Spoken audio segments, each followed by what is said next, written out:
Hi there, Michelle here from McQuaid TV. We're helping you find ways to lower your levels of stress and improve your confidence and zest by putting the latest science to the real world test. Now, have you ever been asked to do something at work you didn't really want to be doing? Perhaps you weren't sure if you could really pull it off, or you just didn't want to spend your days wrapped up on those particular tasks. Or maybe you thought your boss had gone completely mad. A few years ago, I found myself in exactly this situation. I was asked to take on what most people in my organisation at the time considered an impossible task: to reposition our brand with a small budget, a limited team and a tight deadline. And I really wasn't that keen on spending the next year of my life on that particular project. Now, unfortunately, my career progression depended on me not just doing it, but doing it well. So what can you do when the job you have isn't the job you want? Of course, one of the best ways to make a job easier, more engaging and more enjoyable is to try and find ways to use your strengths, the things you like doing and that you're good at in your work each day. But what if your job description wasn't written with your strengths in mind, and most aren't, and the day-to-day demands of your work have you running around like a headless chicken? Just how are you meant to find time to play to your strengths? Personally, I was saved by the research of Professors Jane Dutton and Amy Ranusky, who have discovered, drumroll please, recrafting your work by changing where you choose to spend your time and energy, and how you think about it can help you reclaim your power, motivation and relationships no matter what your job is.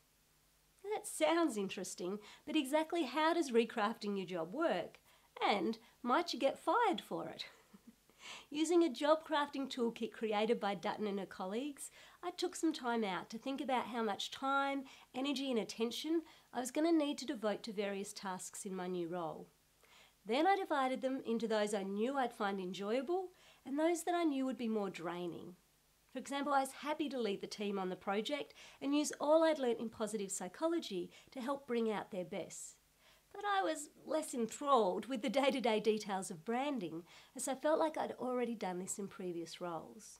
Now, I couldn't just dump all of those responsibilities, but I could create 11 minutes each morning when I first got to work to create a strength-based habit, so every day I'd have at least one moment where I could do what I do best, where I could shine.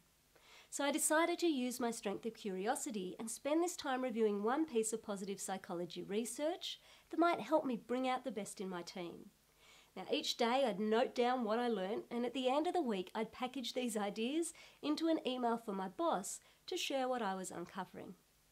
At night, when I reflected on the best part of my day, it was nearly always this early morning habit that was my highlight. But to be honest, I didn't think much more of it until the email to my boss started spreading. By the end of the project, this email was reaching almost 100 people every week, inside and outside the company, who also wanted to share these ideas. Not only did the approaches I discovered mean my team and I were actually able to deliver the project on time, on budget, and exceed every measure set for us, but along the way, my 11-minute daily strength habit had started to establish me as an expert in the area of positive leadership. Now, it still amazes me how 11 minutes of daily job crafting not only ended up getting me promoted to the job I dreamed of, but actually made the job I dreaded far more engaging and enjoyable. So what can you do to recraft your job? Take a few minutes to note down all the tasks that are required in your job. Now, divide them into those you enjoy and those you feel drained by. The ones you enjoy are usually a good indication of where your strengths lie. Think about what you could do to grow those things you enjoy doing just a little bit more in your day. Remember, for me, even 11 minutes a day shifted the way I felt and performed. Now, this might involve changing the type and number of tasks you undertake. It might mean thinking about who you spend your time with at work. And it might mean rethinking the way you currently think about some elements of your job. And then experiment with what's possible.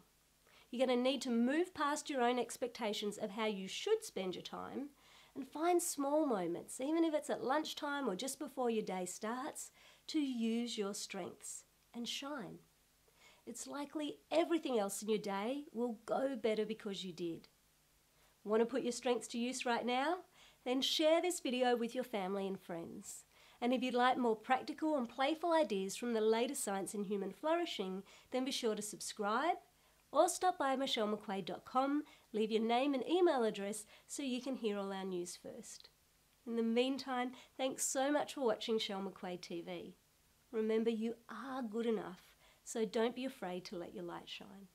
Until next time, take care.